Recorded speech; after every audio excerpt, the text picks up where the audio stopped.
Located in beautiful upstate New York, near the north shore of Oneida Lake, you'll find this little gem called Lost Creek Nature Retreat, tucked away in the foothills of the Adirondack Mountains, not far from the city of Syracuse. If you look toward the upper end of the pond, you'll see a large brown-colored point jutting out into it. I am about to show you how that point was transformed into the only known split-level, multi-terraced meditation labyrinth in the world. I'm Andrew Hirsch. Join me as I take you step by step through the fascinating year-long process of this labor of love.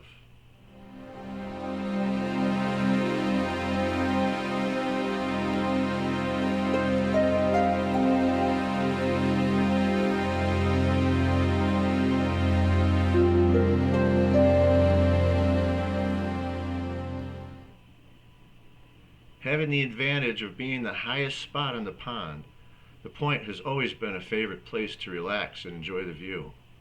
It was already a great spot with a picnic table in the shade of a maple tree and a campfire ring in the middle, but I had an idea to make it even better. I wanted to dig a hole and lower the fire pit down so people could sit around the edge. One day I brought the idea up with my wife Holly, and she liked it, but she added an idea of her own. She'd always wanted a meditation labyrinth and asked if we could incorporate it into the new layout. She wanted to use flat stones to make the paths. I told her I thought it would take a lot of work, but seemed doable. So we sat down to sketch it out, and it soon became apparent that there was just not enough room on the top flat part of that point to make as many paths as we'd like. That's when I came up with the idea to use terraces on the slope banks to give us more room. This was the sketch we came up with. It shows a circle of stones in the middle around a recessed fire pit, with a path that starts in the middle and loops back and forth until it exits on the left. The outer two paths would be terraced on the slope bank. We also included a path straight up the middle to allow people to get to the fire pit directly without having to navigate the paths. We were both pleased with the plan, and as we were giving it the final look over, Holly commented that the circle in the center kind of looks like the scutes around the edge of a turtle's shell. I thought so too, and that's when I came up with the idea to lay out the labyrinth paths in the shape of a turtle. About that same time, it occurred to me that I could use some old concrete slabs that I had salvaged many years ago to surround the fire pit and provide the seating I was looking for. We came up with a new sketch that added a head, tail, and arms and legs to the turtle shell, and we used them to lay out the paths. We also had the room to add a non-walkable terrace on the front slope to serve as a flower bed. I decided to use 6 concrete slabs in a hexagon shape around the pit. It soon became apparent that if you added the 6 slabs and the triangles between them, along with the center circle formed by the fire pit, there would be a total of 13 segments, which just happens to be the same number of scutes on the inside of a turtle's shell. The plan was set, and now came the hard part of turning it into a reality. It was a bit overwhelming, but I kept telling myself that the longest journey always starts with a single step. I knew I was going to need a lot of rocks, so I set out over the next 2 years to harvest enough to do the job. I started with large boulders that would be needed to make the terraces. Once I had a good supply, it was time to break ground and clear the vegetation from the point.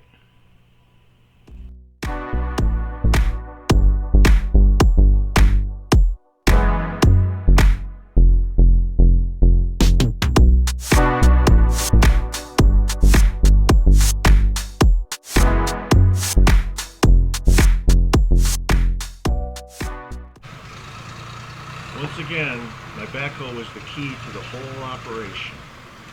It was a tight area, but the forest scorpion, named by Holly, was able to navigate the close quarters to get the job done.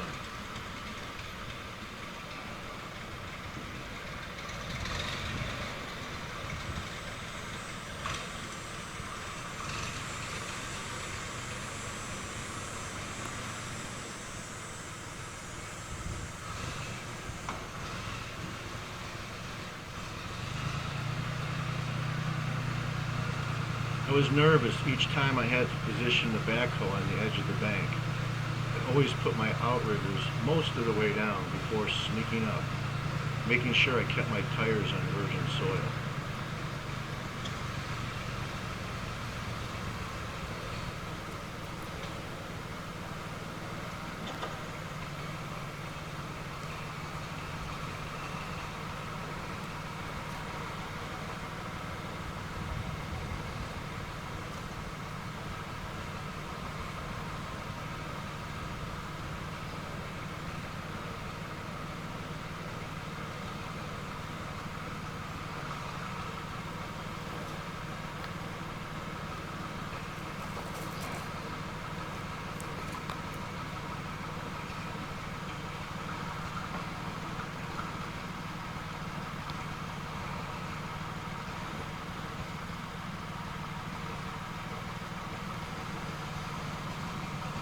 It was critical that I start with the furthest row and work my way in, digging the bank out as I went.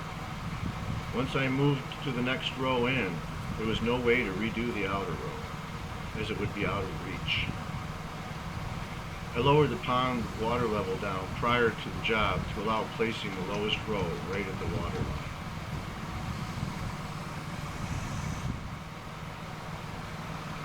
Each boulder had to be brought in individually and carefully set in place.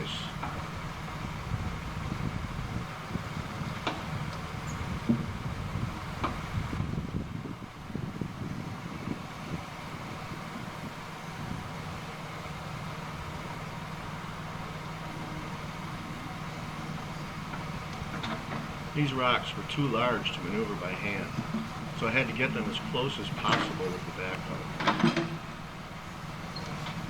Minor adjustments could be done with a large bar.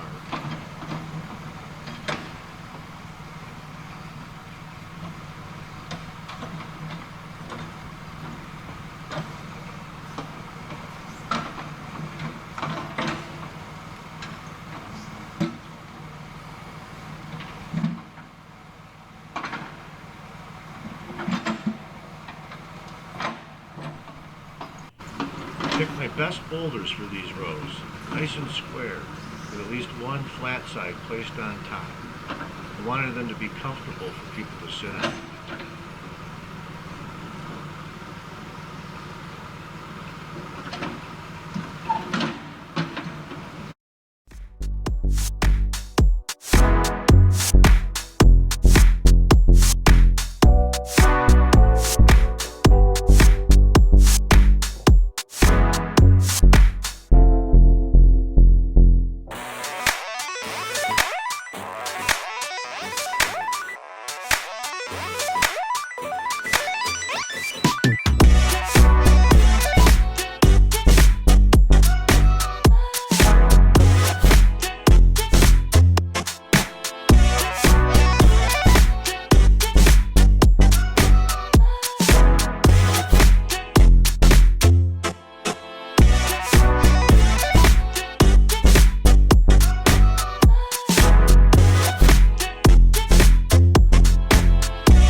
I used up all my rocks, so I had to go back to the woods to round up more. Fortunately, when the glaciers passed over this area, they left an abundance of rocks and boulders behind, buried in the sandy soil. Most of the rocks I used here were harvested from the entrance to the Trail of Giants, which luckily was not too far away.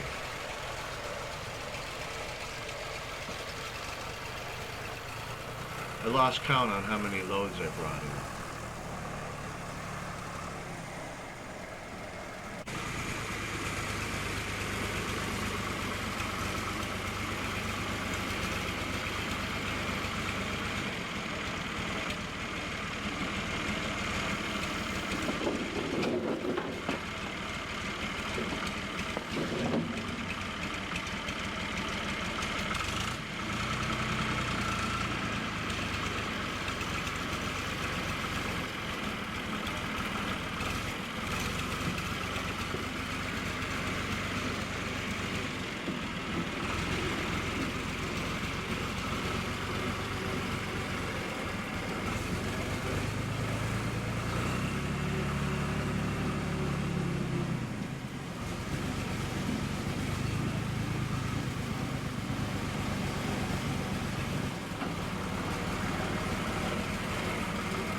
About 20 years ago, when I worked at a power plant, they cut out a brand new concrete floor, rebar and all, so they could put in a thicker floor.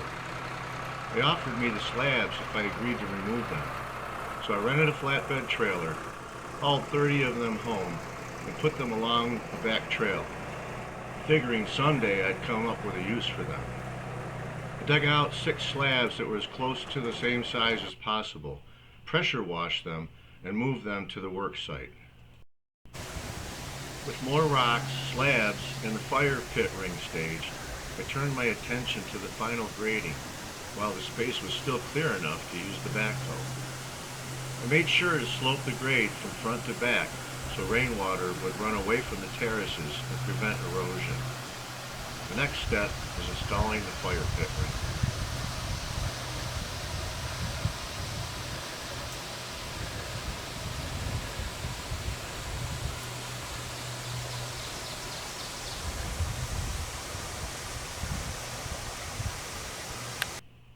Here's a look from above that shows what has been completed so far. You can see how things are starting to shape up. I used the fire pit ring as a template to guide me where to remove soil.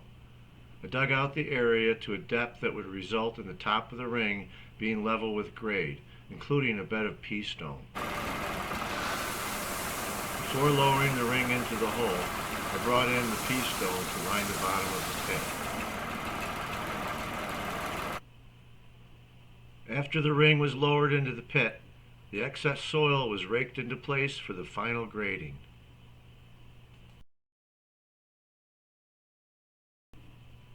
We painted the ring and placed construction cloth on the ground around the pit to keep the weeds from growing, and then started placing slabs. After 4 slabs were set, it was time to take a break and check out the new benches.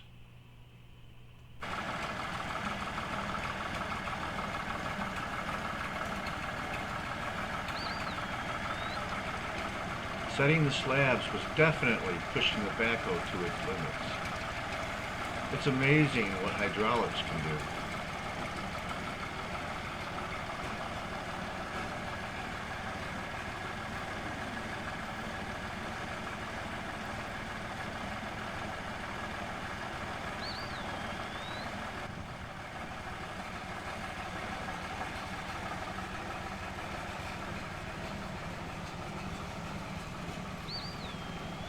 If you're wondering what that whistling is in the background, I was wondering the same thing, because it sounds just like the way my brother whistles. He uses two fingers pressed against his curled up tongue, and you can hear him a half mile away. After finishing for the day, I went in and Googled bird that sounds like human whistling, and found out it was an eastern wood pewee.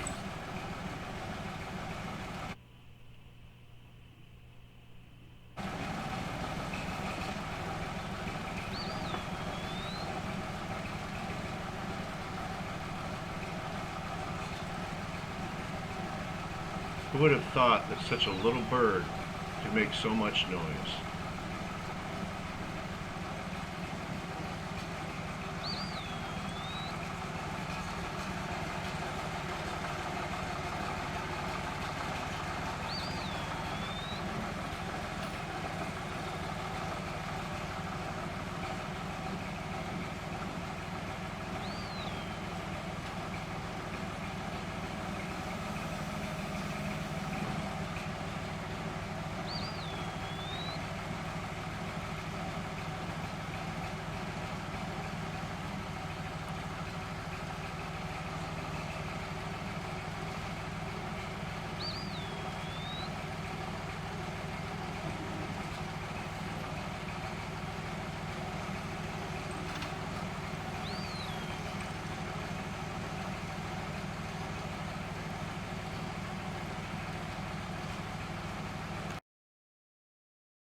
We ended up with 2 terraces that we could plant flowers in. It was Labor Day and well past the threat of any more frosts, so we got started on planting the bulbs and seeds. We decided to go with Gladiolas in the top row and sea holly with grape hyacinth in the second row. We wanted to use creeping thyme as ground cover for the sloping banks and walking paths because it gives off a wonderful fragrance, especially when you walk on it. We thought it would add a nice fragrance to the air as people got lost in meditation during their stroll. Turns out that people wouldn't be the only ones using the paths. The local turtles found the new soft sand quite inviting, and it wasn't long before we saw several turtle nests buried in the paths. Once the gardening was done, it was time to get back to the labyrinth. We continued to cover the top with cloth in preparation for placing the outer row of rocks along the perimeter edge, as well as the rocks that will create the internal paths. Eventually, the paths between the rocks would be filled with pea stones. Here you see the completed perimeter edge, the outer circle of the turtle's shell, and the turtle's neck and head. I tried to use multiple vertebrae-shaped rocks in the neck to give it a more realistic look. A hard rain caused some serious bank erosion, and we almost lost a few boulders. The water ran down the path from the entrance and seeped out through the cracks in the boulders. Some grading at the top of the slope to divert the flow away solved the problem, but repairs were needed. Holly and I set to work as I brought in some loads of gravel and wheelbarrowed them to the washed out areas. I beefed up the bank and reset the boulders by hand.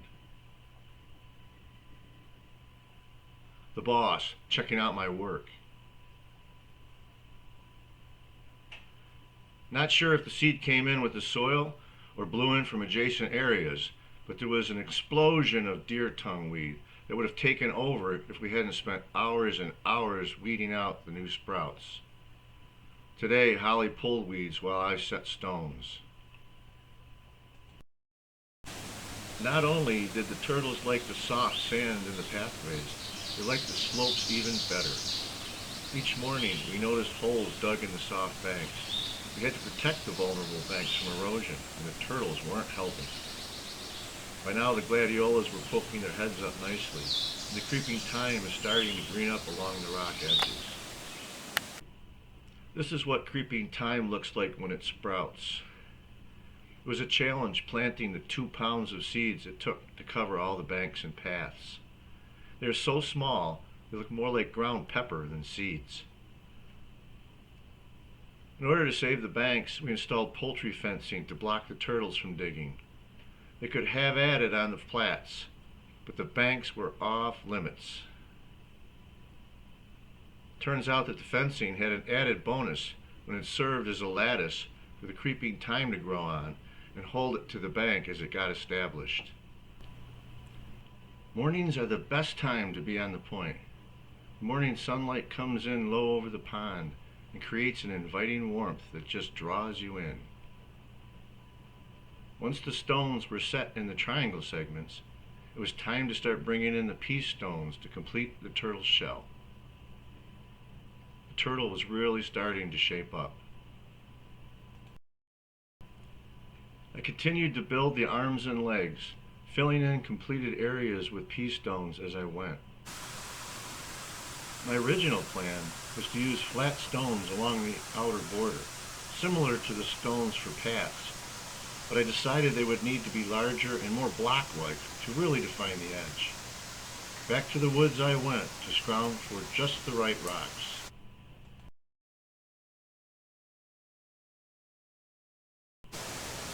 With the arms and legs completed, the final loads of piece stone were brought in. Here you have the final product, completed almost a whole month short of the 1-year anniversary of groundbreaking.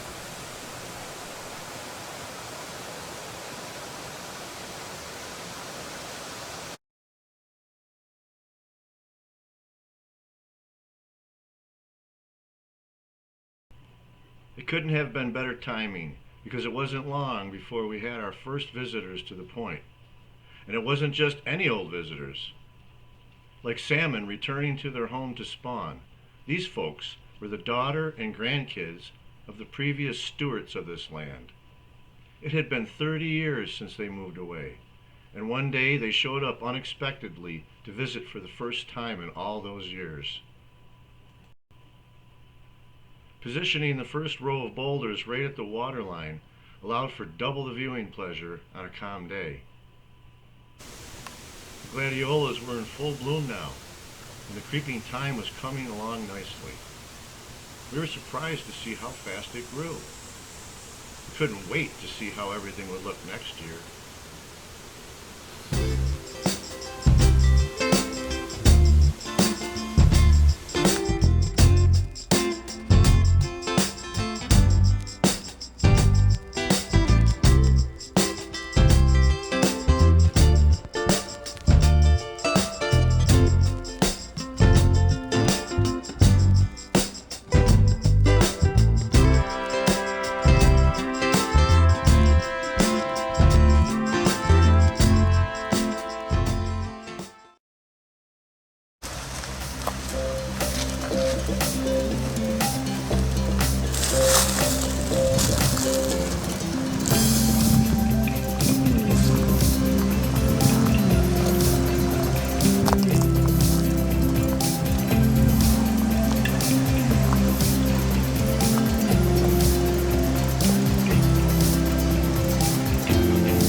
Notice the transition in texture.